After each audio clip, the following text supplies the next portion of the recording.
کر دیتے ہیں۔ حضرت عبداللہ بن مبارک رحمت اللہ تعالی علیہ ان کے سینکڑوں شاگرد تھے۔ ایک شاگرد کے انتقال کا وقت آیا تو گھر گئے ملنے۔ آپ کہتے ہیں میں نے زور لگا لیا پر اس کی زبان پر کلمہ جاری نہیں ہوا۔ میں اسے کہتا کلمہ پڑھ پر اس کی زبان پر جاری۔ اللہ اکبر، بہت بڑی نعمت ہے۔ دعا فرمائیں اللہ ایمان کی موت عطا فرمائے، ایمان کی موت دے اللہ کریم، ایمان کی موت دے۔ ایسے بھی لوگ دیکھے ہیں، مسجد نبوی ہے، رسول اللہ کا شہر ہے، سر سجدے میں ہے، روح پرواز کر گئی، روح پرواز۔ کتنا نصیبوں والا ہے، کتنا نصیبوں والا ہے کہ مسجد نبوی میں سر سجدے میں رکھا ہے اور اللہ تبارک و تعالیٰ نے محبوب کے قدموں میں موت عطا فرمائی۔ تو حضرت عبداللہ بن مبارک کہتے ہیں میں نے اس کو کہا کلمہ پڑھ تو اس کی زبان پہ جاری نہیں ہوتا۔ میں بار بار کہتا تو وہ منت کرتا، کہتا حضور میں کوشش کرتا ہوں جاری نہیں ہوتا۔ فرماتے میں پریشان ہو کے اٹھا، ابھی میں دروازے پہ پہنچا تھا، اس نے چیخ ماری اور روح پرواز کر گئی۔ بچے رونے لگے، بیوی رونے لگی، تو میں نے اس کی بیوی سے کہا کہ یہ جرم کیا کرتا تھا، اتنا بڑا پاپی پہ کلمہ جاری نہیں ہوا۔ اس کی زوجہ کہنے لگی حضرت جی دو گناہ تھے اس کے، ایک تو یہ شراب کا عادی تھا، روکتی تھی باز نہیں آتا تھا، اور دوسری بات یہ کہ یہ اپنی اماں کا نافرمان تھا، وہ دو گلیاں چھوڑ کے رہتی ہے، یہ کبھی ملنے نہیں گیا تھا، اس بوڑھی کا کلیجہ اس کی طرف سے بڑی تکلیف میں تھا۔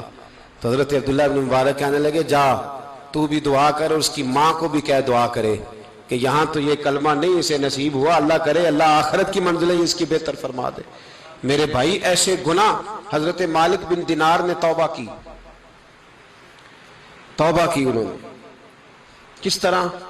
فرماتے میں نشے کا عادی تھا، کسی نے مجھے کہا کہ بطور دوائی شراب پی لو تو میں نے پی لی، نشے کا عادی تھا، شراب پیتا تھا۔ اللہ تعالیٰ نے بڑی منتوں اور کوششوں کے بعد، منتوں کے بعد ایک بیٹی عطا فرمائی، وہ بھی 2.5-3 سال کی ہوئی تو پردہ کر گئی۔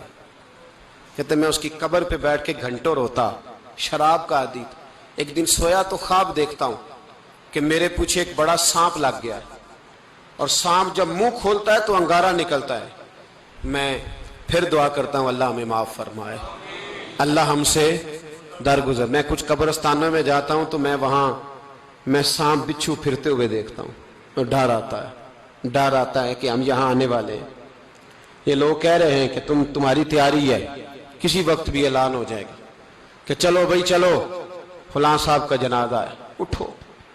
لوگ کہتے ہیں جلدی کرو، اور ایک کونے میں ایک شخص یہ بھی کہتا ہے کہ دیگ بھی رکھ لو مہمان بڑے جمع ہو گئے، اور ایک کونے میں لوگ یہ بھی کہتے ہیں کہ برف ٹھنڈی لے آؤ، لوگوں نے پانی بھی پینا۔ پہلے اعلان ہوتا ہے کہ فلاں فوت ہو گیا، پھر اعلان ہوتا ہے جنازے کا ٹائم ہو گیا، پھر اعلان ہوتا ہے جنازہ اٹھایا جائے گا، اور پھر بات ختم ہو جاتی ہے۔ پھر کل من علیہ فان، پھر کوئی نہیں پوچھنے آتا، ختم ہو گئے، قصہ ہی ختم ہو گیا، ان لوگوں کی کہانی مٹ گئی، ختم ہو گئے، بڑے بڑے کج کلا، کوئی پوچھنے والا نہیں۔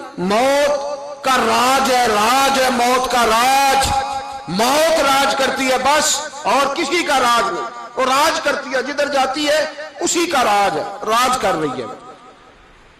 تو حضرت مالک بن دینار کہتے ہیں قبرستان میں نے دیکھا، میں خواب دیکھتا ہوں بڑا اژدہا، اس کے منہ کے اندر آگ میرا پیچھا کر رہا ہے۔ کہتے میں خواب دیکھ رہا ہوں، میں دوڑا، لیکن وہ اژدہا جب میں دوڑا تو میرے آگے آ کے کھڑا ہو گیا۔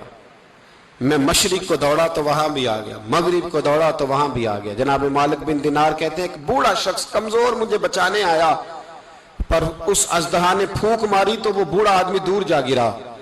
کہتے میں چیختا تھا، چلاتا تھا، ایک پہاڑی پہ میں بھاگا گیا تو وہاں مجھے میری بیٹی ملی، مجھے فوت ہو گئی۔ وہ اس اژدہے کے آگے اس نے یوں ہاتھ کیا تو اژدہا پیچھے بھاگ گیا۔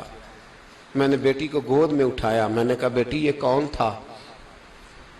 کہنے لگی ابا یہ تیرا برا عمل تھا، یہ تیرا برا عمل تھا، یہ تجھے کھا جاتا اگر میں نہ ہوتی۔ تو کہا یہ بوڑھا جو مجھے بچانے آیا یہ کون تھا؟ کہا یہ تیرا اچھا عمل تھا، پر کمزور بڑا تھا، تھوڑا تھا، یہ تیرے برے عمل کا مقابلہ کرنے کی ہمت نہیں رکھتا تھا۔ حضرت مالک بن دینار کہتے ہیں میری بیٹی نے خواب میں میری داڑھی پکڑ لی اور کہنے لگی ابا میں چاہتی ہوں تو صحیح ہو جا، ایسا نہ ہو کہ کہ پھر تیرے پیچھے یہ بو ازدہ لگ جائے۔ حضرت مالک بن دینار کہتے ہیں جب میں سو کے اٹھا تو میری داڑھی آنسوؤں سے بھری ہوئی تھی، پھر اس کے بعد میں نے توبہ کی، اس طرح کی توبہ کی کہ پھر میں نے کوشش کی کہ دوبارہ میں اپنے رب کی نافرمانی نہ کروں۔